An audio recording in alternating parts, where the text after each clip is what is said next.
Hey everybody, welcome back to Interviewing Humanity. As always, I'm your host, and today I want to talk about the 48 tenets of basic human decency, which I've already explained. Um, so consider this. Perhaps the most profound threat to humanity is not nuclear conflict, or ecological collapse, or authoritarianism. Maybe instead, it's the gradual erosion of basic human decency. In our current cultural landscape, cruelty is monetized, kindness is derided as weakness, and media, uh, well, self-interest is framed as empowerment. Popular media rewards humiliation. And corporations sell competitiveness as virtue, and political discourse increasingly equates compassion with naivety. We're taught to prioritize the self over the collective, and in doing so, we compromise the very social fabric that sustains us. And what does this mean, then, to speak of decency in serious terms? It's not merely etiquette or politeness. It's not the superficial civility of smiling while perpetuating harm. Um, Decency is a structural necessity. It's the connective tissue that allows humans to cooperate, to build trust, and to endure hardship, and pursue justice. When decency erodes, exploitation fills the vacuum, and when decency thrives, it inoculates communities against manipulation and despair. And this series, which this is episode one of a series, and it's going to engage with what it truly means to survive and flourish as a species. Decency is not ornamental. It is the infrastructure of human life, and without it, communities fracture, relationships become transactional, and crisis escalates into catastrophe. To speak plainly, without basic human decency, there is no survival worth pursuing. That's why we're going to embark on the 48 tenets of basic human decency. These are not laws or commandments, nor are they moral checklists. They're pragmatic tools, principles distilled from lived experience, from histories of struggle, from the practices of communities who endured and resisted dehumanization. They're meant to help us navigate an increasingly fractured and commodified world. In this inaugural episode, we're going to explore the first four tenets: uplifting others without diminishing oneself, valuing and sustaining trust, being transparent about one's intentions, and speaking with kindness while maintaining clarity. These four things establish the foundation upon which all others rest. And practicing them is not only personally transformative, it is structurally revolutionary. If we cannot anchor ourselves in these basic practices, the rest cannot stand. But if we can, then we begin to lay the groundwork for a culture that prioritizes humanity over hierarchy, solidarity over competition, and clarity over deception. So let's get into it. Tenet 1 states, uplift others without dimming yourself.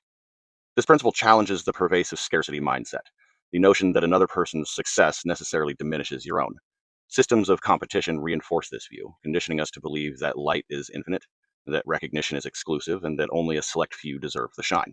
This framework breeds envy and rivalry and resentment. Decency demands the opposite. True confidence is generative. By celebrating others' achievements, you amplify collective potential. Importantly, however, uplifting others does not require erasure of self, particularly for those from marginalized communities. The pressure to shrink and to remain unthreatening is a familiar demand. This tenet insists on balance. Embrace your brilliance while simultaneously creating space for others to thrive. So, panelists, my first question for y'all: have you ever felt pressured to minimize yourself or your abilities or success for the sake of others' comfort? And we'll start off with Camo. Yeah, yes. Short answer is yes. I minimized myself for many, many years while also building up the. Uh, I always had a easier time, much easier time to stand up for others, uh, but it's taken me a lot longer to start standing up for myself. Absolutely. Thank you very much, Camo. What about you, TNT? Have you ever felt pressured to minimize your abilities or success for the sake of others' comfort? Yeah, sometimes I kind of forsake my own uh with my parents and my family members and I guess my friends sometimes, especially with school. I I kind I kind of am like the person that's just like, okay, whatever you want, I can give it to you. And even though my parents encourage me to be independent, sometimes this is hard to get that detached from that dependency. Okay. Thank you very much. Morgan, have you ever felt pressure to minimize your abilities or success for the sake of someone else's comfort? I mean, all the time. Um, People don't generally like intelligent, opinionated, loudmouth femmes. Like, that really rubs a lot of people wrong, and I got picked on a lot for it, and sometimes it got to me, but, you know, Um, After a while, I developed a thick skin and said, "Well, you're not going to like me anyway, so I'm going to do whatever I want to do." But yeah, like people did not like that I was who I was. Fair. Thank you very much, Morgan. Gus, what about you? You ever had to, or have you ever felt the pressure to minimize your abilities or success for the sake of someone else's comfort? Yes, I actually had to do that for my mom a lot. She couldn't she couldn't tolerate me being having more of an education than she did. She was jealous. So I oftentimes couldn't really talk to her about much of anything because if I did, she would accuse me of talking down to her. So I would always have to stay silent for the most part. Okay. Thank you very much, Gus. What about you, Talmadge? Um, I'd say yes. I felt pressure to, but that doesn't always mean I like giving to that. Fair. Fair. Thank you very much. What about you, Demon King? Um, I'm gonna say yes, I have felt it, but have I done it? No. I don't feel like I need to lower myself to someone else's standards. They need to start bringing themselves up to my standards. If I'm better at my job or better at my craft than they are, I don't feel the need to bring myself to their level. They should work up to my level. And if they ask me how to get there, then I'll gladly help them. That's a good way to be. Thank you very much, bud. Jay, how about you? You ever felt pressure to minimize your abilities or success for the sake of someone else? Yeah, to avoid arguments, or because I think that me being too much will make people not want to be around me. I I do it to avoid conflict, even though I know that it's not good for me. Thank you very much. What about you, Clampjaw?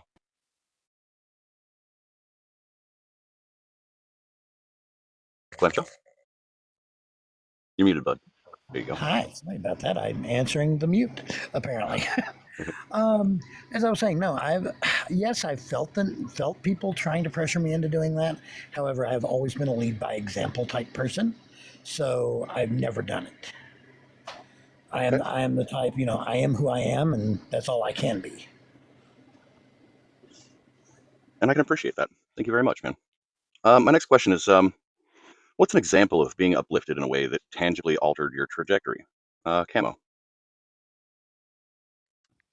Repeat. No problem. What is an example of being uplifted in a way that tangibly altered your trajectory? Okay, I am processing, and Would you like me to come back to you? yes, thank you. No problem. No problem. What about you, TNT? What's an example of being uplifted in a way that tangibly altered your trajectory in life? I think just finding stuff and meeting people and mentors that just guide me into a different path and actually still keep going through that path, even if Okay, they're not perfect. go ahead. I didn't mean to cut you Uh, off. for example, I really did not want to go to the college in Oklahoma because I do not like any of the universities. But when I saw the Cherokee Film Institute, uh, that's when I got in. And I'm like, all right, let's just check this place out, and it looks cool. And I wanted to do a film for there, and also I I had so many older mentors. Much some of them are liberal, but they definitely helped me with sayings and helped me get more progressive later on in life. And just seeing with a lot of family members and just doing stuff with my cousins, my like Caleb and all of them to like make sure it's just that's kind of what made me uplifted more. Okay, thank you very much, bud. Gus, what about you? You got an example of being uplifted in a way that tangibly altered your trajectory in life? Um, I'm not sure. Uh, Okay. I'm sure it has happened. I'm just having a hard time nailing down a certain example. No worries. I feel like I've had probably two. No worries. No worries. A lot of times these things are hard to recognize after the fact. But it's good to ruminate on it and remember that somewhere in our lives, someone has been that light for us. I mean, like I know, like when I was in high school, like I know my one of my English teachers definitely helped me to see that I could actually that I was a better writer than I thought I was. You know, so mm, I guess that's one example right there. that is a really good example. Thank you very much, Gus. Talmage, what about you? What's an example of being uplifted in a way that tangibly altered your trajectory in life? For me, I'm a big like feedback person, and specifically, there's been a few times in the past year that I've gotten the kind of feedback that's like, oh yeah, no, this is the field I should be going into, well, in school, whether from professors or whatever. Okay. Okay. Thank you very much. Dean King, you got an example for us? I think a lot of mine is more helping out people and hearing them thank me for helping them learn what they're trying to learn, and that gives me motivation to be better. To the fact that I'm teaching a new generation a task that is not really a lot of people don't do anymore. So to hear these guys go out and say, hey man, this guy, the guy that taught me how to do this, knew what he was doing and he taught me how to do it the right way. That's my lift up. Okay. Thank you very much, bud. Jay, do you have an example of being uplifted in a way that tangibly altered your trajectory in life? Yeah, I feel like it's kind of made up a series of little moments that kind of make a bigger thing, but there's somebody in my life who I look up to who was one of the first people I really think that was like older than me that thought I could be more than I guess I can started believing that I was stuck being. And my improvement and seeing them recognize that I've been getting better and them being proud of my progress and just making friends like you and Morgan and stuff. It feels like each of those moments kind of like, I don't know, bloom into something. I don't know. Hmm, I like that answer. Thank you very much. What about you, Clampjaw? Back in middle school, I had a teacher whose name was Shelley Phillips. Miss Phillips, I knew what I wanted to do when I was in her class. Knew what I was going to grow up to be. I was going to grow up to be either a pediatrics oncologist or a chef. And one of my things was, I was like, oh, if I'm a chef, I don't need this. I don't need this subject. I don't need this subject. And she never gave up on me. She forced throw that one away, please. She forced me into doing what I really didn't want to do, but in the same time, she done it in a lovingly reproachful way, if that makes sense. It does. So that and then I found out it became to the point where I looked at this woman more like a mother than I did a teacher, Hmm. and she became a very big role model, a very big person in my life. And here it is. I'm 45 years old, going on 46, and I still talk to her daily. As close to daily as I can. Um, her husband tells me, oh, I'm so glad we met you. Are friends with her daughter. I'm friends with the whole family. But, she told me last year, she goes, do you know why I didn't give up on you? I said, why is that? She goes, because you were dyslexic. I said, well, what does that have to do with giving up on me? She goes, I was too, and I had the same problems in school you did. Okay. Thank you very So much, bud. her lifting me up to that bar is what helped. Okay. So Thank you very much, man. I really appreciate that answer. Next is a question for open discussion. I'm going to give it like 5 minutes for y'all to discuss it amongst yourselves. But how do we distinguish authentic uplift from performative validation? Anybody is welcome to start out the answers on this or the thought process.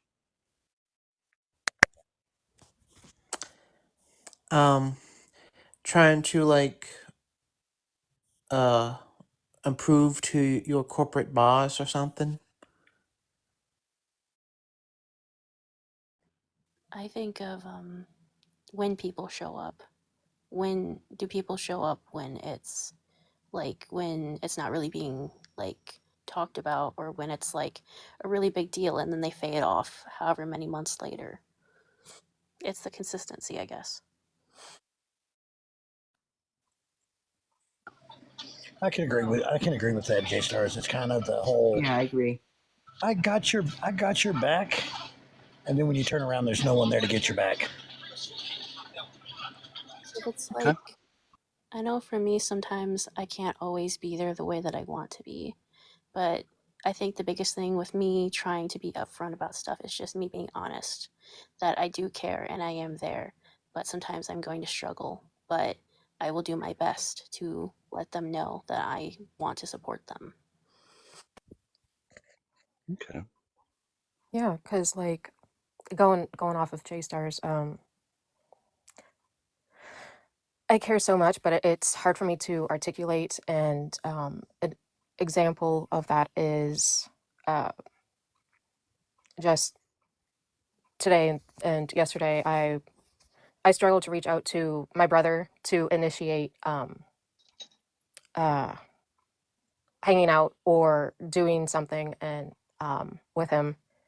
Um, and he asked, like I want to, and the spark is there, but it takes me a long time to be able to get up enough uh, nerve to, or for that spark to actually go off and actually hit send on that text. um, to initiate, wanting to work together on a thing to help our uncles out or whatever. And Okay. uh, yeah, Okay. I'm going through the same thing with my brother. yeah, and like his brother, my brother's roommate, it's easier for me to do that with because he responds a whole lot sooner than my brother does. My brother responds when he has the energy, and I respect that.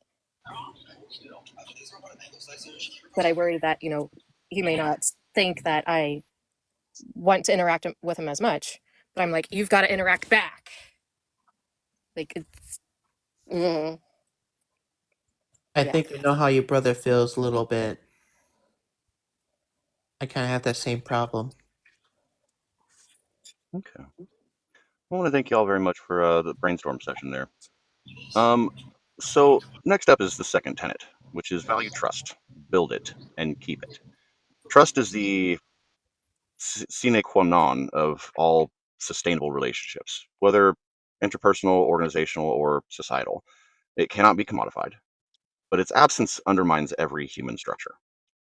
Empirical research consistently demonstrates that societies with higher levels of trust exhibit stronger civic engagement, healthier institutions, and more resilient responses to crisis.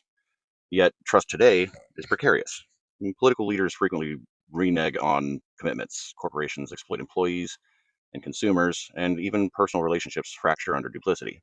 Trust is slow to construct and alarmingly quick to collapse. And once it's compromised, its restoration requires humility, accountability, and demonstrable consistency.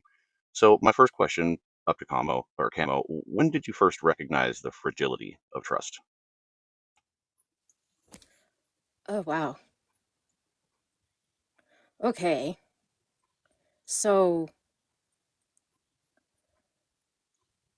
in okay on one the first one that came to mind was this is a uh, trigger warning. My birth father is not a great person. He will rot in hell when he gets there, and that day cannot come soon enough. Uh, so I was never, because of things that I can't even remember happening because my brain blocked that out. I was never able to rebuild that bridge of trust there. So, and then on a different example is, or might be that a friend that I've been best friends with since she moved to town way back when we were in fifth grade, and we're now 31. Um, we were best buds, everything. And then in the last year, once I started speaking up about, social injustices, she's uh, really withdrawn. And she finally got back to me and would respond back to me less and less frequently. But she finally got me up to date with her life. I was like, oh, okay, great.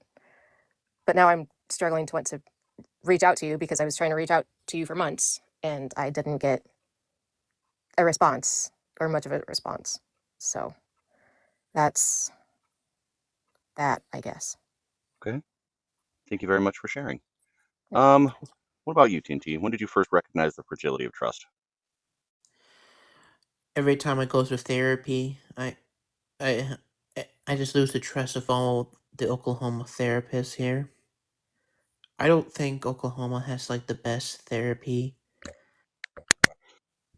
and because all of them just like wanted money or just try to feel pride with their own ego, and I kind of learned that even with the most profession in here, I cannot even trust them.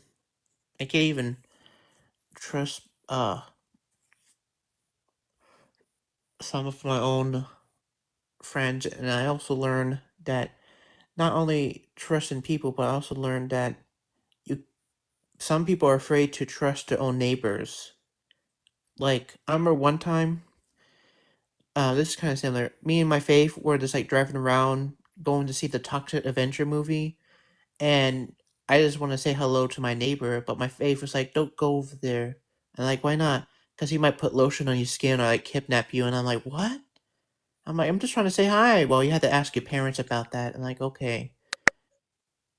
And I'm just like, I just feel like people are just not trusting to other strangers. And why would they? As like new person, you don't know who they are and everything. But it's like my neighbor, and I don't really visit with them that much. And I was like, this is like, oh, kind of give them like, oh, like Wingstop or something like that.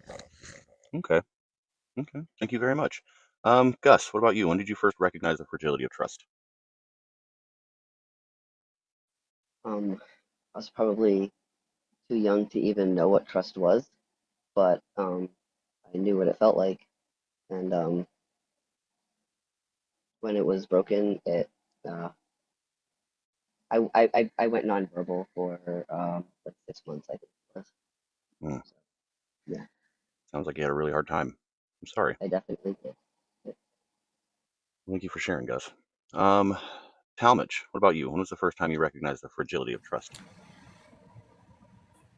I don't know the first time, but one of the big ones is recent, but I'm not really fully ready to talk about it here. Hey, no worries, no worries. I appreciate your answer either way. Demon King, what about you? First time you recognized the fragility of trust? When I realized it could be broken, you as a kid, you're taught that your parents are supposed to be these good, trustworthy people, and you know, at an early age, when I found out, I knew that my mom was a single mom, but I didn't know, kind of what had happened with her and my birth father. So, when she told me what happened and that, he just kind of dumped us and left, that kind of put me at the stage of, okay, so trust is not something that you can invest in and get nothing out of, because if you invest in it and you get nothing out of it, you're gonna hurt anyway. So that's kind of what put me on the not trusting people list. Okay. Okay. Thank you very much, bud. What about you, Jay? When was the first time you recognized the fragility of trust? Probably when I realized that my parents didn't trust me. My teachers didn't Hmm. trust that I was trying. They thought I wasn't. With my parents, they didn't trust that I would do the right thing, and they just assumed I was always doing the worst possible thing I could. And it's just realizing that the people around me didn't even believe me when I told them the truth or when I tried to be honest. It made me kind of realize a lot of things, along with just realizing what issues were in my parents' marriage. That made me realize about trust too. Okay. Thank you very much. So, trust functions as invisible architecture. It's intangible yet foundational, and its presence allows communities to withstand both stressors and existential threats. Its absence leaves individuals isolated and collective efforts fractured. So, next, we're going to talk about the third tenet, which is be real about your intentions. This principle underscores transparency as the bedrock of respect. When intentions are obscured, individuals are denied the capacity or for informed consent. Ambiguity forces others into guesswork, creating environments of suspicion and miscommunication. Conversely, clarity, even when it is uncomfortable, fosters agency, respect, and genuine collaboration. Throughout history, hidden agendas have justified exploitation. Colonial administrations cloaked conquest as civilization, political actors disguise self-interest as public service, and interpersonal relationships fracture under veiled motives. Decency requires rejecting these manipulative strategies. Transparency acknowledges the other as an autonomous subject rather than a means to an end. So, my question, Camo, have you experienced harm due to someone concealing their true intentions? Oh my god, yes. My last person that I was in a relationship with that was not actually a relationship, he just wanted me to be able to help him pay his bills. And that was shitty. And he didn't tell Mm, me that from the go. And good things that came out of it, though, was his getting to know his young daughter and his niece. And I'm still really on pretty good terms. I consider his niece to be a bonus child of mine. Um, I do not want to birth a child myself. No, no, no, no, thank you. But she'll still turn to me about things that she doesn't turn to other adults in her life about. So that's cool. But her uncle's a piece of shit. okay. Thank you very much. Yep. TNT, have you ever experienced harm due to someone concealing their true intentions? Not from me, but from other of my family members. There are so many of my people that just betray my cousins, and I just feel for their pain. There was an uncle that just pushed my father in the forest and just let him die. There was this man who just abused my aunt and my um cousin, and then there's this, that uncle that I would say cannot say on TikTok, but let's just say he did a P Diddy on one of my long distant cousins, and I Mm, just mm, and that's just so sickening. And we like trusted them, but they just, and then they just somehow their just true intentions came out and just like hurt these people. And once we realized that my uncle who hurt my father was a crack addict, and now my father is blaming the pain on crime and everything like that instead of just what it is. A patron, he oh sorry, don't want to give out names. But he like he hurts, and he is hurting Aunt Deanna and Russell. Sorry, fuck. Uh, but he he is just like ruining their lives, and just like, and I'm glad that Grandma Charlene, um, my grandmother is protecting them, and now they're living in a home. And then one other guy, I forgot his name, but the thing that he did and is like unforgivable, and to make it matters worse, I think he's let loose off of jail. I wow. hope not. That's hard, man. Really sorry. Yeah. Thank you for your answer. Gus, have you ever experienced harm due to someone concealing their true intentions? Yes, too many times in my life to count, unfortunately. Yeah, And you know the most recent one, or at least you're familiar with it. I am. I am, and I will not ask you to repeat it. Also, everybody, full disclosure, you are not required to repeat your traumas. Just getting everybody on the understanding of the tenets that we're talking about. Thank you very much, Gus. Um, Talmage, what about you? You ever experienced harm due to someone concealing their true intentions?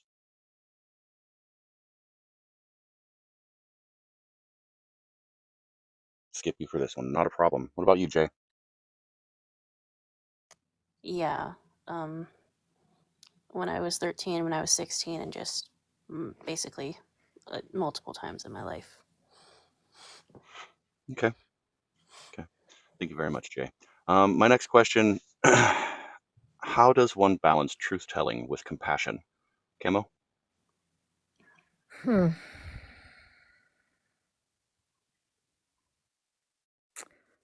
That's that can be really hard to balance.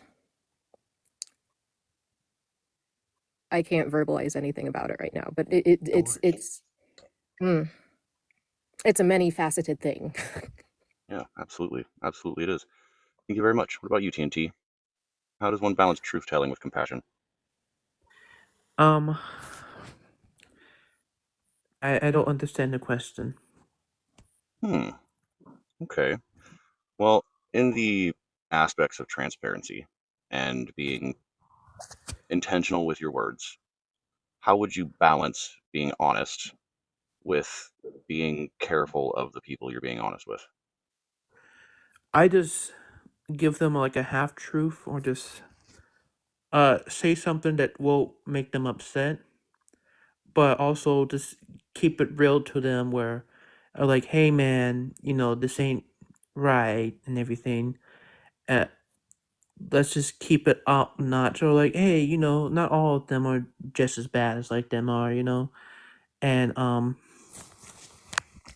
then, but also just be a little real, and then try to unwaver the strings and stuff, like, and then you go like, okay, to be honest, this is how it is. I was just trying to use some words that you might understand, but now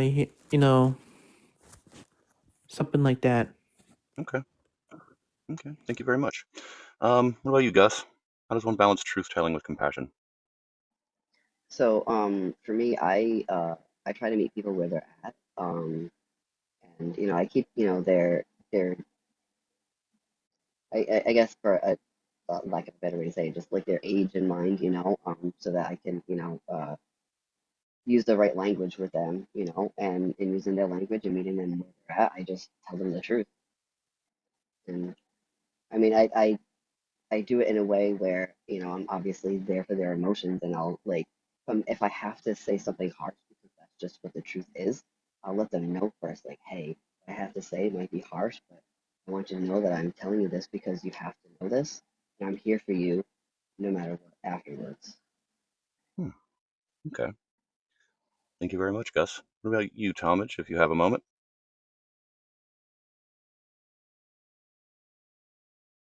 How do you balance truth-telling with compassion?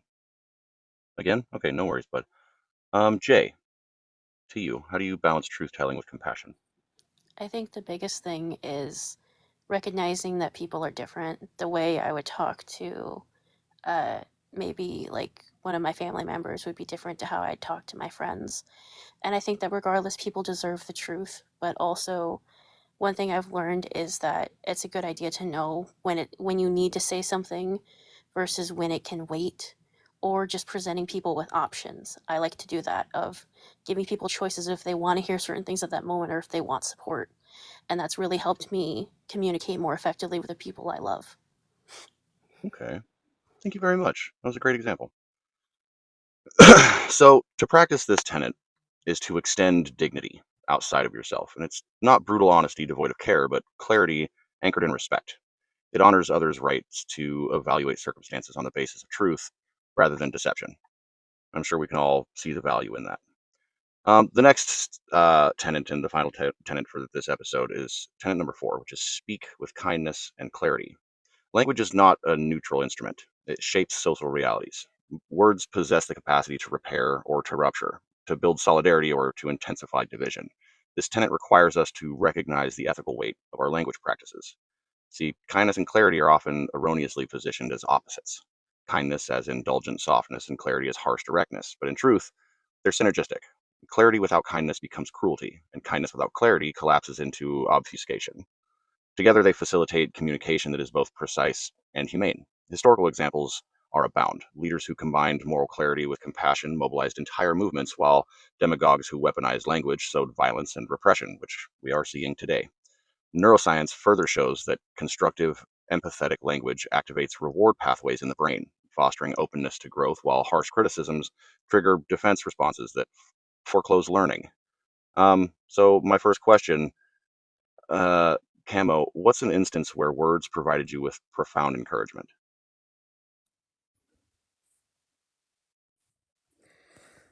Whew. You,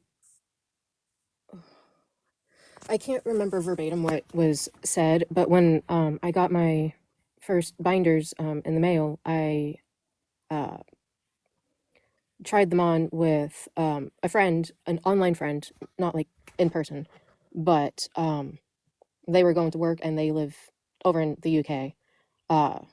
So he couldn't be with me over a voice call, but I like, texted him and sent like videos of me explaining what I was feeling in that moment. And that was just to be seen and felt even from like afar. That was so encouraging to me because it finally my chest finally looked much more like I think it should. um it was just a really encouraging experience, I guess. Not necessarily the words, but it was an encouraging experience. Mm.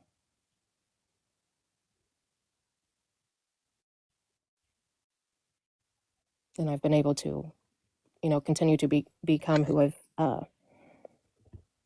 always meant to be. And I still struggle with, expressing that, but I have safe people to do that with, and that's made a world of difference. Absolutely. Thank you very much, Camo. Hmm. TNT, what about you? What's an instance where words provided you with profound encouragement? I think there was one time I went to my neighbor's house and I kind of felt a little sad and a little angry, and so I was just talking about some something negative about a person I love, and then my neighbor said, "Hey, there's someone out there that would always love you, and there are good things out there for you." And I'm like, "All right, thanks, man." And I kind of those words kind of lift me up a little bit, and I kind of felt a little fulfilled. And now to these days, I still hear those words. Okay. Thank you very much, bud. What about you, Gus? What's an instance where words provided you with a profound encouragement? Um,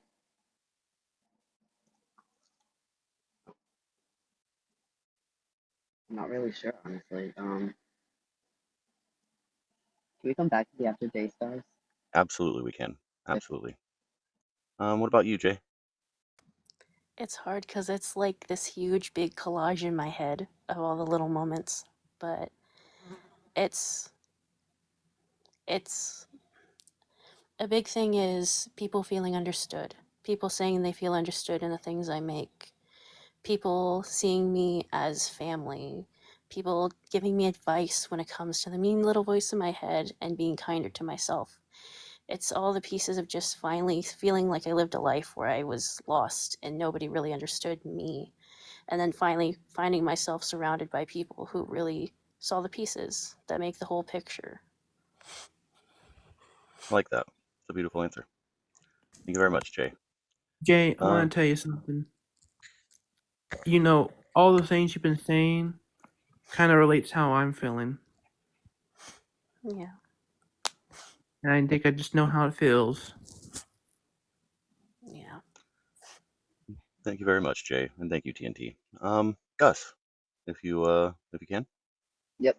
So, I sold a loaf of bread and I posted a video about it on TikTok. And some stranger that I don't know commented and said, "Hey, you sold a loaf. That makes you a professional." And I don't know, that just kind of made me stand up a little bit straighter, and just kind of made me feel good. And that encouraged me to just not give up. And yeah, so I have like half a dozen customers now. Hell yeah. That's a Yeah, great example. Hell yeah. right? That Oh is an yeah, excellent example.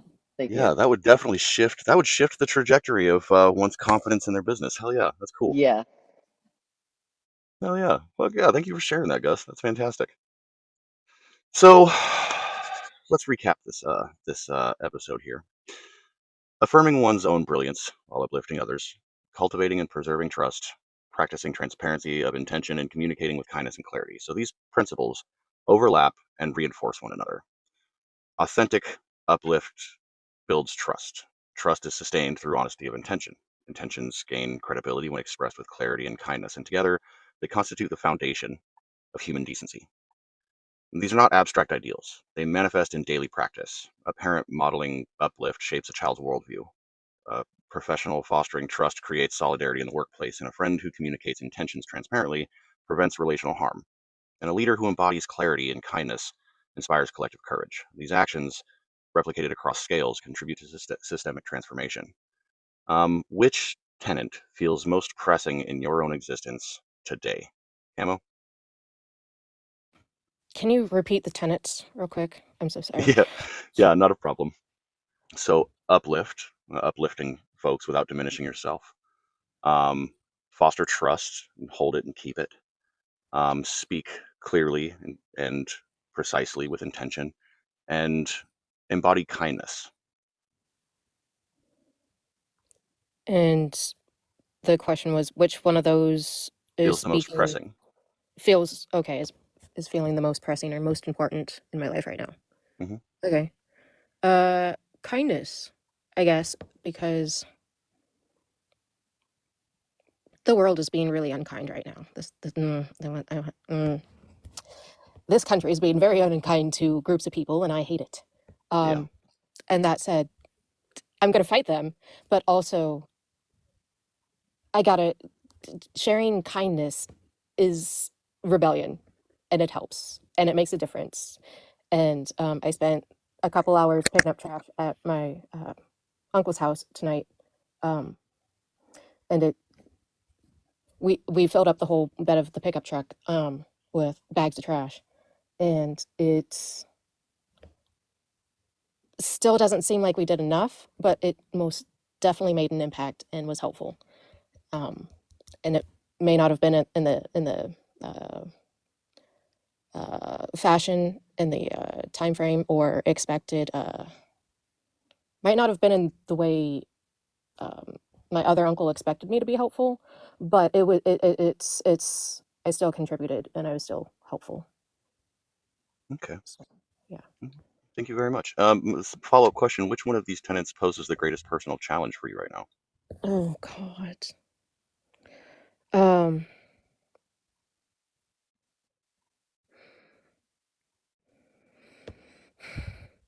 There's so much happening that it's uh when I am anxious and overwhelmed, it makes it particularly hard for me to articulate what it is I'm feeling in the Okay. moment. And it's hard for me to process all the heavy things that are happening in the moment. Like in like my uh, grandpa passed away recently, another parental figure passed away, and another parental figure was in very much crisis, and so we're getting that fixed or starting to work on that. I won't be able to know, and I won't be able to articulate how I am doing right now today for another 2.5 months. Mm, So being able to articulate and communicate effectively and honestly is really a big struggle for me right now because it's okay. just too much. Too much is Yeah. happening all at the same time. I can't. I delayed processing, man. It sucks. Hey, no worries, no worries. Um, if you are around for the next episode, we will be touching on ways to take care of that. Cool beans. Further parts of the 48 tenants. Thank you very much, Camo. Yep. TNT.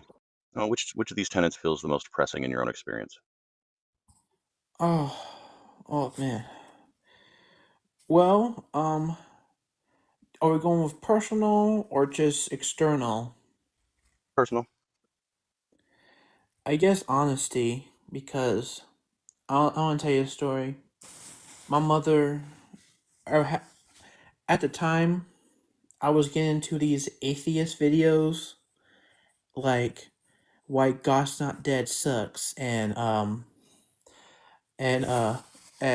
search for the words from I Hate Everything, uh uh Kirk Cameron's Christmas, and then like skepticism, like Armored Skeptic and everything, and I was just like, oh, I thought this was cool and to make atheism sound cool and everything. And so I told my mom that I was an atheist, and this was like the only time I saw her cry, because she cried like I was dead. Mm. Like I I tried to be honest with her, and then she just cried some more, and then I was talking on the phone with Caleb and everything. As a young kid, you kind of ignorant and and be like in this cocky, I'm an atheist. I only believe in science, And then my mom came in there and took my iPad and everything. They're like, you get these back when you finally realize you worship God or something like that. And ever since I kept my mouth shut, and I think my mom just really hates atheists now because of me. Mm. That's hard, man. I'm really sorry. Welcome in, John. Hey, hey. How you doing? We're talking about this is the first episode of a series of episodes touching on the 48 Tenets of Basic Human Decency, which is a book I'm writing to counteract the 48 Laws of Power. Have you heard of this book? I feel like I have heard it referenced, but I am not familiar with it. So the 48 Laws of Power is a book written by a shitty human being that teaches other people how to be shitty and make a bunch of money off of it. Yeah. So to counteract that, I'm writing the 48 Tenets of Basic Human Decency. And today's first four, which is the foundation, is uplift others without diminishing yourself. Okay. Foster trust, hold it, and be careful of it. Maintain honesty and integrity, and project yourself with kindness and compassion, essentially. I can approve of that. It's not easy, but I think the fact that it's not easy makes it more so that it's probably true of life, I guess. Yeah, absolutely. Which of these tenets feels the most pressing in your own experience?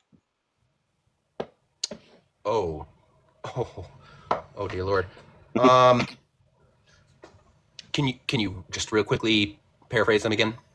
Yeah, absolutely. So, tenet number one is essentially uplift others without diminishing yourself. Tenet two is value trust and build it and keep it. Tenet three is be real about your intentions, and tenet four is speak with kindness and clarity. Okay. Ooh. I'm going to tell you the trust one is probably the one that I struggle with the most, but I feel like uplifting others. I think that is something that the easier path, it seems like in society today, is to find ways to place yourself above others, to show your value over others. And I don't know, it's one of those ones that I feel is like people don't understand or look at it as necessarily as damaging to society as it is, I guess. Okay. Yeah, I can get behind that. And which one of these tenets poses the greatest personal challenge? Trust 110%. And on the basis of everything that I just said, it is far too often I have personally found myself putting myself, I guess, out there. But that doesn't necessarily mean that that's an excuse for my behavior to be less than what I feel is building of my community, society, therein lifting others up, highlighting them, that sort of thing. Yeah, absolutely. And how do you think embodying these principles would transform your immediate community? That's a conversation we haven't got into much, but the very rural and small community that I live in, I am constantly having struggles within myself about how best to deal with